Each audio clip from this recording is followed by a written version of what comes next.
I'm not happy. I want a divorce. When Lisa said that, it felt like everything changed. I was shocked but not totally surprised. After almost 20 years of marriage, I noticed she was talking more to her friend Chloe, who thinks she knows a lot about marriage because she's been divorced 3 times. Daniel, did you hear me? I said I want a divorce. Yes, Lisa, I heard you, I said, trying to stay calm. This is serious, and I don't want to react without thinking. I've always tried to be a loving husband and a good father. You never said there were problems, so this surprises me. But if our marriage makes you unhappy, I won't stop you. It hurts, but I'll support your decision to divorce. Can you tell me, is this something new, or has it been building up? Lisa's response was cold. Yes, it's been building up. I need space and time to try new things and meet new people. Legally, we have to be separated for 90 days after signing the papers. Who knows, I might change my mind and decide not to go through with a divorce. I took a moment to process her words. I've heard that during the 90-day separation, we're free to date others without it being considered cheating, but we both have to agree to stop the divorce. Either one of us can proceed without the other's consent. Lisa looked taken aback, not realizing I had the same freedom. I thought that if I filed first, it would be my choice to continue or stop the divorce. I shook my head. That's not fair, Lisa. I'll file too, so we're on equal footing. Does that sound reasonable? Lisa hesitated. I suppose. Are you saying you want a divorce too? I thought I was a good husband, father, and partner. I'm not asking for a divorce, but I won't block your future. You've been a great wife and mother, but you wanting more shows. I've fallen short. Do you have a lawyer already? No, I haven't gotten the documents yet. I plan to hire Blake Parker. He handled all of Chloe's divorces. Chloe again, I thought. I'll probably ask my cousin Emma to handle my side. I know you don't like her, but she's a tough and kind-hearted lawyer who works hard for her clients. At the last family gathering, she offered to represent me for free if I ever needed a divorce lawyer after a few drinks. Wow, Lisa muttered, so what now? Let's use the next 2 weeks to prepare. We'll start our separation at the beginning of next month. Why do we need to prepare before the separation? Lisa asked, looking confused. I explained, the separation is to see what life after divorce might be like, to help us decide if it's what we really want. It should be a trial period for post-divorce life, so we don't end up in a messy situation later. Does that make sense? I guess I hadn't thought about it that way, Lisa admitted. Let's go to the kitchen, grab a notepad, and list everything we need to do. I'll make some coffee, I suggested, leaving the bed. When Lisa joined me in the kitchen, the coffee was already brewing, and I was jotting down notes. All right, there's a lot to consider. We should start by talking about the kids. What do you mean? Lisa asked, her tone weary. We need to explain what's happening to them. Make sure we give them the same message and reassure them it's not their fault, I said. Lisa looked concerned. Breaking the news to our daughters will be hard. They might not take it well. Do we have to tell them right away? Can't we wait out the 90 days and maybe avoid telling them if things change? I disagreed. We need a plan for their inevitable questions about the separation. I think you should stay in the house during the separation to keep things normal for them. We can still spend time together sometimes. Lisa was skeptical. But what about our social lives? What if one of us wants to go out and the other doesn't? It could lead to resentment. We need to experience post-divorce life properly. How will the kids react if they see us with other people? We'll need to tell our extended family and friends too, to avoid any misunderstandings or rumors about infidelity. It's crucial to be consistent in our message and show our love for them, I insisted. Professional counseling might help, but I believe our daughters are strong enough to adapt. I tried to lighten the mood. Who knows? They might gain more grandparents from our new partners, which means more gifts for special occasions. But we'll have to coordinate events like birthdays and holidays carefully. Lisa sighed, still looking doubtful, but resigned. All right, let's start planning. I pointed out to Lisa the importance of keeping our new relationships discreet. I suggested that if either of us started seeing someone else, it would be more appropriate to meet them elsewhere, rather than bringing them home while the other parent was around the kids. We then talked about the financial impact of having 2 separate households, realizing that our expenses would go up a lot. I explained that we would both need to handle our expenses on our own. I mentioned that we need to divide our joint assets, which means closing joint accounts and arranging child support. Understood, Lisa said, looking shocked. There's so much to do before we start the separation. I'll look into renting an apartment closer to my work, I continued. That way, the girls will have a place to stay when they visit me. Usually, the non-resident parent sees the kids every weekend and every other major holiday unless we agree on something else. Lisa seemed surprised by how prepared I was.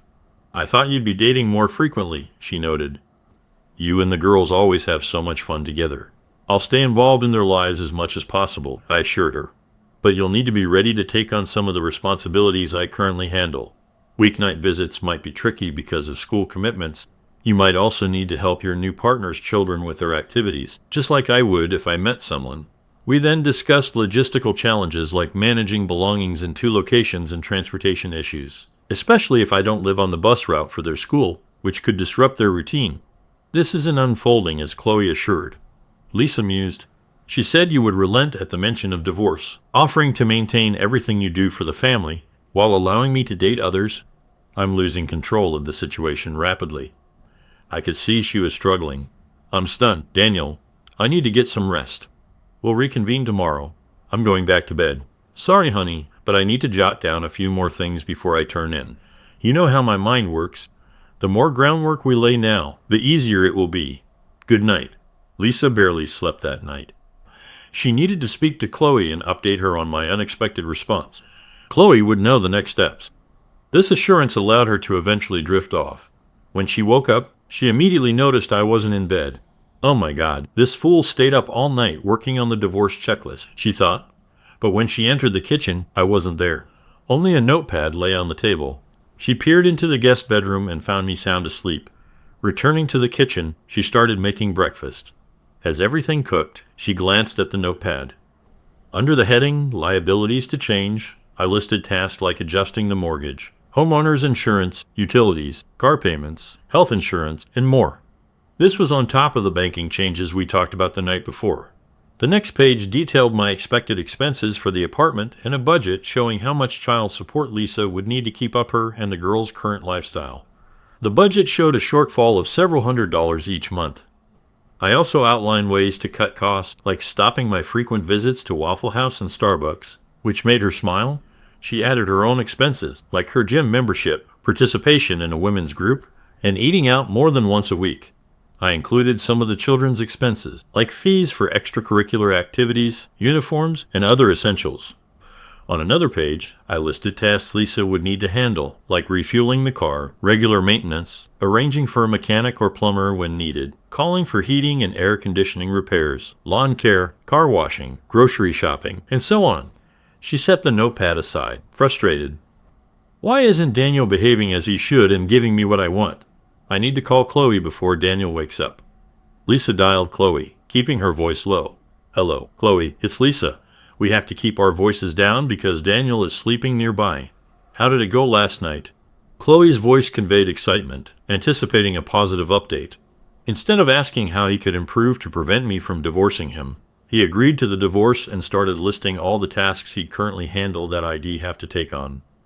Daniel intends to rent an apartment and only take care of the girls on weekends. He insists we truly separate and behave as if we're divorced to decide if we want to proceed after 90 days. He doesn't seem genuinely frightened by the prospect of divorce. What should I do? Listen, foolish girl, Chloe snapped. He's trying to manipulate you. He's bluffing. There's no way he'll actually sign any papers. It's a shame he feels the need to enumerate all the small things he does to make you feel more dependent on him than he is on you. Remember, you control the kids and what happens between your legs. Those are the 2 things that will keep him in line. It's all talk on his part. Don't worry, soon you and Michael will be enjoying each other and you'll still have a husband at home. I hope you're right and Michael is worth it. Well, Daniel hasn't done anything yet. I'll stay firm until I see his next move. Thanks, Chloe. He's getting up. I have to go. Hey, Daniel, would you like some coffee? Lisa asked nervously as I walked to the coffee pot.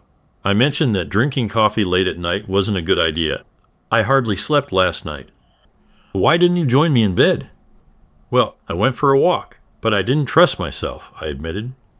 What do you mean, sweetheart? She asked, confused. I saw you sleeping undressed and I became quite aroused. You're still the most beautiful woman I know, but I'm hesitant. I fear that if we were to make love, it would only be out of pity to ease my pain over the divorce proposal. I wasn't sure I could resist. Darling, we're still married. I belong to you and no one else, at least until we separate. Can't we act like husband and wife until then? I'm afraid not. I'm more convinced than ever that we need to start acting like we're separated immediately, even though the official split won't start until the first of the month. When you said you were unhappy, it essentially began then. It'll be difficult for me, but I genuinely want to see you happy, even if I no longer play a significant role in your life. Lisa tried to reassure me. Our separation doesn't necessarily mean we have to pursue a divorce. Just relax and give me some time to discover myself. I'm confident we can remain married and maybe even strengthen our bond. I expressed my doubt. I'll take the day off to handle the division of our affairs. Billy will oversee the maintenance crews today. We need to sort out our finances and accounts as soon as possible. Don't be late for work. I'll prepare breakfast for the children and take them to school. Later, at the office, Michael, a charming colleague, came by to flirt with Lisa. She felt anxious, but agreed to discuss enjoying music together at a later time. Her thoughts shifted from our separation to memories of her carnal moments with Michael in the elevator. When Lisa returned home from work, she noticed signs that I had been there during the day. This sight brought her some relief, and she felt emotionally prepared to confront the financial matters we had discussed.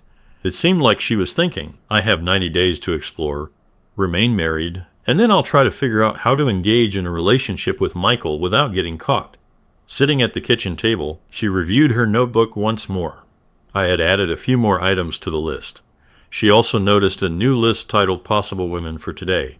It consisted of 2 columns, women who had already expressed interest in women I'd like to know if they are interested. The names in the first column startled her, especially when she saw her sister Sarah's name. Lisa immediately called Sarah. "Hello there," Sarah answered. "How are you?" "How dare you try to steal my husband?" Lisa yelled. "Hey, slow down. What's this about?" Sarah asked, confused. "Daniel made a list of women who said they wanted to date him, and your name is on it." "I'm not sure about the list, but I did once tell him, after having too much to drink, that if he ever wised up and left your unappreciative self, I'd be interested in taking your place." "Wait, what's happening that is presenting you a list of women interested in him? Are you implying there's trouble in paradise? Did you catch him, or did he catch you with someone else?" "That's beside the point. I simply informed him that I needed some space, some time to myself to explore new relationships." "Yeah, you're looking for something on the side. Who is it, or are there multiple?" Sarah cut her off. "No, I haven't been involved with anyone yet. Daniel and I are just going through the 90-day separation, and then we'll decide if we want to remain married or not." "All right," Sarah said, her tone accusatory. "You're obviously looking for someone specific, and if you want to be carnal with Daniel, there's nothing you can do about it. I'll be pursuing Daniel myself once you're legally separated. He deserves better." Lisa defended her decision. "It was my initiative to separate, even though I praised him as a husband and provider." Sarah criticized her actions. "You're foolish and naive. Daniel is a great provider, husband, father, and lover. Notify me as soon as you're free from the marriage." Sarah ended the call. Lisa tried to settle her nerves, but it didn't help. She glanced at the list of women again. Lauren, Daniel's secretary, was on the list. A stunningly beautiful single mother, nearly 20 years younger than him. The thought of her husband dating someone so young was unsettling. There were 2 other women, one of whom was married, as denoted by the M next to her name. The remaining names belonged to women who worked alongside Daniel, some of whom Lisa recognized from their local area. Despite having a degree in psychology, Daniel had worked as a laborer during college and kept his love for the trade, growing his business to include 3 teams. Lisa suspected he was assessing these women's skills, both in plumbing and personally. The 3 unnamed women on the list were simply labeled as waitress at Waffle House, barista at Starbucks, and clerk at Walmart. She wondered how many other women found him as appealing as Sarah did. She hadn't expected him to date while they were apart, but now she wondered if he already had someone else in mind. Daniel entered the house and saw Lisa flipping through the notebook. He had a feeling about what the conversation would be. "Looks like you wasted no time finding a replacement for me, huh?" "My own sister of all people. How could you?" Lisa retorted. Daniel replied, "What do you mean? I don't have a boyfriend. I just want to explore some new relationships." Lisa clarified. "What about Michael Hayes?" Daniel inquired. "How do you know about that?" Lisa questioned. "Michael Hayes, what's your plan today?" "I bumped into Megan, your boss's secretary at Walmart during lunch break. She's a notorious gossip. Don't trust everything she says." Lisa couldn't resist asking, "What did she say?" Megan mentioned that you're pretty close with one of our new partners, Michael Hayes. Apparently, he visits your office often, and you two have lunch together every day. Considering our company's strict policy against office fraternization, I asked what was going on, I said, watching her closely. Michael is just an old college friend, Lisa responded quickly. We hang out sometimes, that's all. Well, from what Megan said, it sounded like he might be one of the men you're considering during our separation. I probed further. Michael is just a friend. We've barely done anything, just talked. He's always been nice to me, even on my worst days, Lisa admitted, her eyes shifting slightly. Anything more? I pressed, sensing there was more to the story. Lisa hesitated, her expression revealing a hint of guilt. Did you do anything that would upset his wife? I continued. Wife? He's not married. Who told you that? She exclaimed. I found out on his Facebook page, I replied. Are we talking about Michael Hayes? Yes, but he never mentioned a wife, she said, looking puzzled. His profile says he's married to Victoria and has 2 sons, I revealed. It was updated just 3 days ago, and his wife's post suggests they're still very much together. Lisa looked shocked. I had no idea he was married. I would never do anything to break up a marriage. Seems like you're okay with breaking up our own marriage, though, I shot back, feeling a pang of bitterness. There was a heavy silence as Lisa realized she was cornered. Michael was the main reason she was contemplating ending things with me, but she couldn't admit that now. Well, he was just one of several men I might consider dating. I can make a list just like you. She deflected. Oh my God, I just remembered something crucial. If we decide to stay married after the separation, we need to exchange medical reports to ensure we're both free of sexually transmitted diseases. I interjected. You're being ridiculous, Lisa snapped. It's just a precaution. I wasn't really planning on dating anyone, especially since it's only for 90 days. But if I feel the urge, I can find someone. I'm sure you want to feel safe too. It's not just about you. It's about who you're with and who they've been with, I explained calmly. Fine, whatever, she muttered. So, what's next on your to-do list? Well, I've got a lot on my plate, starting with sorting out our finances and accounts. Dealing with the mortgage, utilities, and the like will be next. Oh, I found a potential apartment closer to my workplace. Lauren, my secretary, works as a night manager at the Royal Arms. They have a 2-bedroom unit available, and if I become an apartment maintenance specialist, I could get a 50% discount on rent. That means more money for you and the kids. You haven't signed the lease yet, have you? We have 90 days. Maybe you won't need to move out, Lisa suggested, trying to keep her voice steady. No, I haven't finalized the lease yet.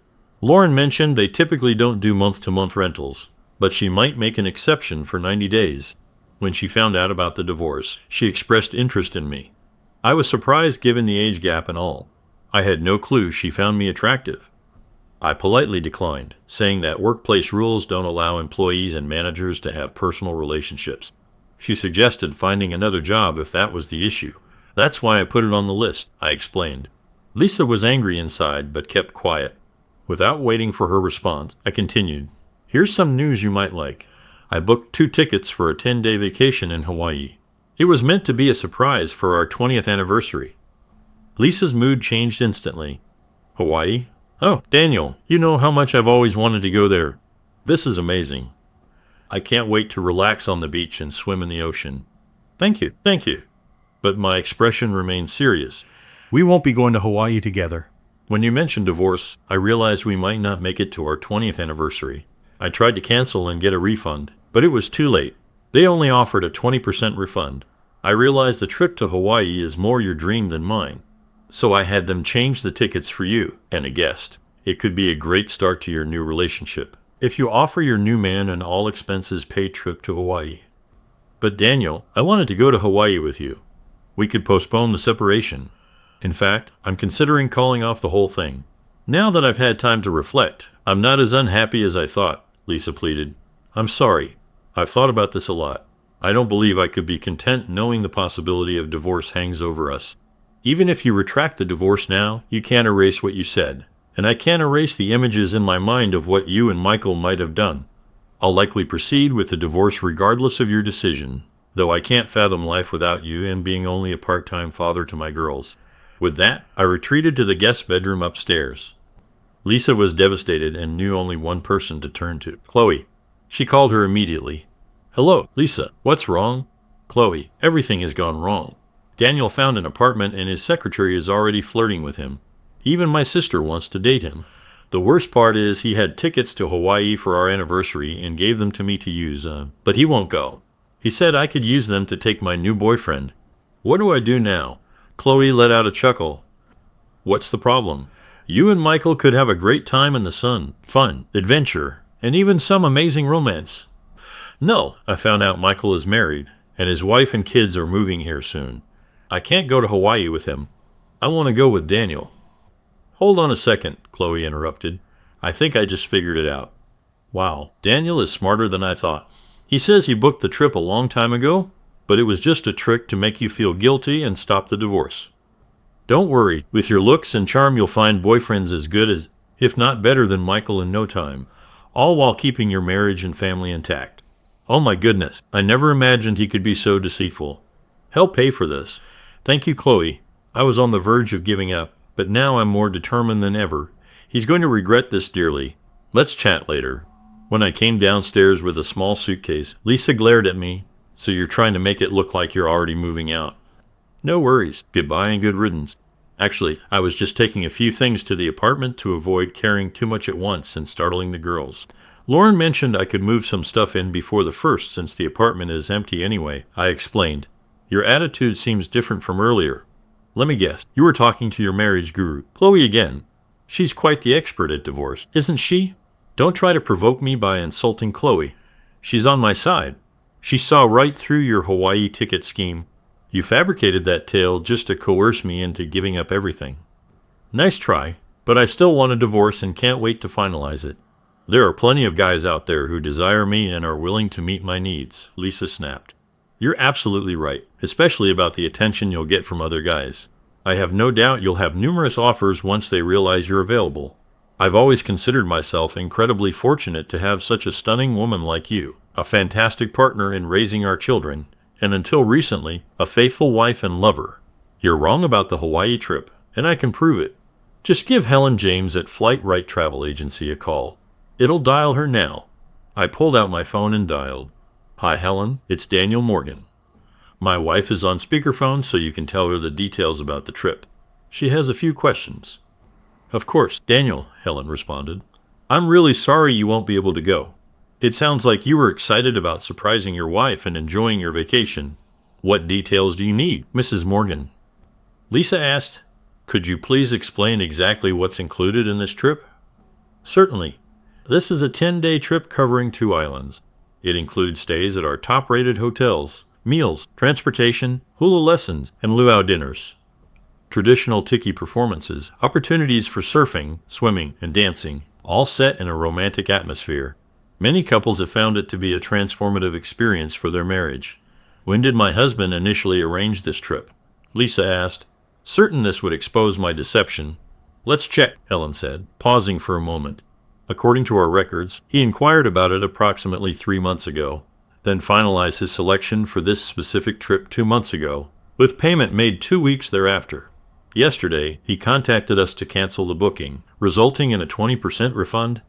I was surprised when he suggested that you could still go and find another companion. That says a lot about the kind of husband he is. You're quite fortunate. Any other inquiries? No further questions. I'll get back to you soon with the name, Lisa replied, trying to process the information.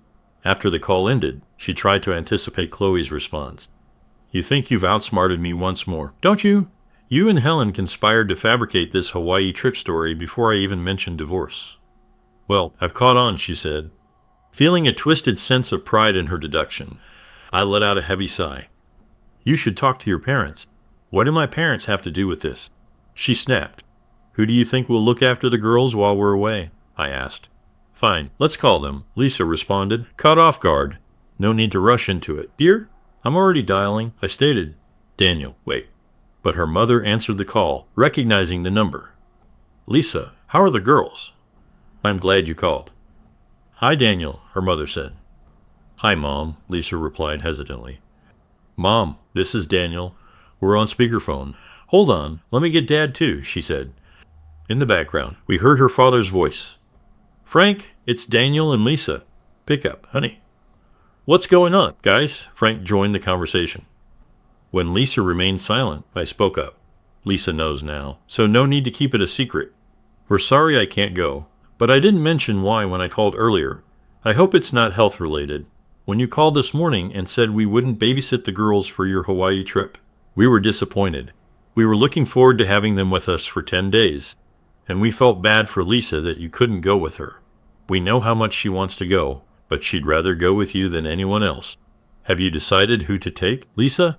It'll be tough for whoever stays, her father commented. No, Mom, I haven't decided yet. How long ago did Daniel discuss the Hawaii trip with you? She asked, sensing a trap. I'm not sure. Frank, do you remember? It was around New Year's, wasn't it? Her father replied. Almost sure. 2 or 3 months ago. He mentioned it early so we could stock up on snacks. These two can eat anything and never gain weight, her mother said. Daniel, Lisa's mother interjected, concerned. Is everything okay with Lisa? Why are you asking when Daniel talked to us? Did something happen between you two? Oh God, did you break up? No, Mom, not exactly. We decided we needed some space, some time apart to recharge our marriage and maybe reconcile, Lisa clarified. Dare, I'm not going to lie to your parents. They've always been honest with me. I interjected. Mom, Lisa began. I didn't mean to alarm anyone. What I meant is that the first step in the divorce process is a 90-day separation. I hope this time will help me find myself, explore new opportunities, and improve so I can be a better wife and mother, Lisa explained. And that's coming from me, Mom. Frank's voice came through strongly. I know when I'm being given excuses. Lisa, do you have a boyfriend on the side? No, Dad, not at all, Lisa said, her voice shaking. I thought about stepping in but decided not to. Frank continued, with his wife crying in the background. I can't believe you would do something like this. We raised you better. I'm so disappointed. Don't expect us to welcome your new man with open arms, Lisa. We're so sorry, Daniel. At least promise us you'll let us see our grandchildren after the divorce. As Lisa's tears intensified, she interrupted. Daniel has blown this whole thing out of proportion. I take my words back. No divorce. No separation. I'll talk to you later when everything calms down. Seeing Lisa in such distress, I said, You need to pull yourself together. The girls will be home soon. I grabbed my suitcase and headed toward the door. Where are you going? Didn't you hear? I don't want a divorce. You don't have to go anywhere, she pleaded. You decided on divorce without consulting me. Now you think you can change it all back just because things aren't going your way? You don't seem to understand that I have a voice in this too. After what I've learned about you over the past week, I'm not sure giving up on the divorce is a good idea. I'll stay in the apartment tonight. Daniel, please don't go. I am sorry. You said it was fine before I brought up this nonsense about wanting a divorce. Can we just move past it and return to how things were? You claimed you were happy. I was happy too. But I can't forget how you admitted to being unhappy and planning to have an affair with Michael. Like I said, you've already committed infidelity. Emma mentioned she could easily draft the divorce papers since they're standard terms. She might even serve them tomorrow. I won't sign them, Lisa retorted sharply. That doesn't matter. All Emma needs to do is ensure you're officially served. She might do it at your workplace, maybe even in front of Michael. We could claim alienation of affection. I could even involve your boss for breaking company rules. But that's pushing it. I need you to be able to take care of the girls after the divorce. I understand. I'll talk to Michael's wife. That should be enough for payback. Why are you being so harsh? I love you, and you love me. Is there anything I can do to make things right? You said the divorce would be tough on both of us. Don't you want to avoid this pain? I promise never to bring up this divorce mess again. Please stay and let's work it out. Lisa pleaded tearfully. I remained silent, letting her words sink in. Lisa felt a glimmer of hope. I pledge to be the best wife in the world. I won't look at another man. I've given you nearly 20 years of a strong marriage, 2 wonderful children, and supported your business, even when it meant you came home late and dirty. I'm so proud of your success. Everyone makes mistakes. Please give me one more chance. Please, she implored. Finally, I responded, Here's what we'll do. I'll take my suitcase and sleeping bag to the apartment tonight. I want you to write down a few things. Your words and actions have hurt me deeply. If your responses meet my expectations, I'll consider calling off or at least delaying the divorce. It'll return by 7. Maybe send the kids to your parents or friends so we can speak freely. Yes, thank you. What should I write? She asked eagerly. First, I expect an apology for starting this whole situation. Not just an apology, beg for my forgiveness. Second, instruct Michael to stop contacting you. If he doesn't comply, warn him that I can take legal action against him and your company. Third, list all the reasons why I should consider staying married to you. Finally, call Chloe and tell her you never want to speak to her again. This is non-negotiable. If I hear about Chloe's input again, I will leave immediately. Do you understand? Yes, dear, I understand. I'll get everything ready by 7. Good. See you at 7. I grabbed my suitcase and left. Lisa turned her attention to her final task, going over her words to Chloe in her mind. She called Chloe and said, "Listening to you was my biggest mistake. Because of you, I almost lost everything I care about. Do not contact me via call, text, email, or even think of me. If our paths cross in public, steer clear, or I won't be responsible for my actions." Feeling a surprising sense of relief after confronting Chloe, Lisa dialed Michael and relayed my instructions. She recounted his desperate plea to meet one last time, but she shut him down, resorting to insults and accusations of her being inadequate. She warned him that she would involve his wife if he continued causing trouble. To her surprise, listing reasons why I should stay married turned out to be the easiest task. Liberated from desiring more than what she had with me, Lisa reflected on the joys we shared. She compiled an entire list, hopeful that it would impress me. She expressed remorse for the divorce ruse, acknowledging how foolish and self-centered she had been. As 7 o'clock approached, Lisa felt prepared and hopeful. But when the hour struck and I hadn't returned, worry crept in. 5 minutes later, I reappeared without my luggage, my expression unchanged. Lisa tried to remain composed as she handed me her responses. Here are my answers. I hope you reconsider. I read through the list for a long time, tears welling up in my eyes. Seeing me cry, Lisa began to weep too, thinking this might be a hopeful sign. Lisa, this is really impressive, I said, my voice shaking. Lisa's heart leaped as she rose to embrace me, but I gestured for her to stay seated. Your effort is commendable, but I'm not sure you understand the extent of the pain you've caused me. I fear I must proceed with the divorce, I explained. Lisa was devastated. It felt as if her heart had been shattered. Collapsing to the floor, she sobbed uncontrollably, her grief overwhelming. I've ruined my family's life. I'm the worst person alive. I don't deserve to live. How could I have been so foolish? She wailed. I knelt beside her, whispering, Now you understand how I felt. As Lisa continued to cry, I approached the door but paused, looking back at her. During our separation, are we allowed to see other people? Through her tears, Lisa struggled to speak. If dating others is allowed, what are your plans for Friday night? Would you like to have dinner and see a movie?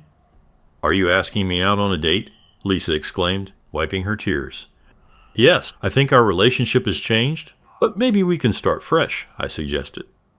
With renewed hope, Lisa rushed toward me. Yes, 1,000 times yes, she cried. Second story. I've been married to my wife for 5 years and we've been together for 9. Last weekend, I found out she's been having an affair with someone at work for at least 3 months. She says they were just friends for a year, but it turned flirty in the last 3 months.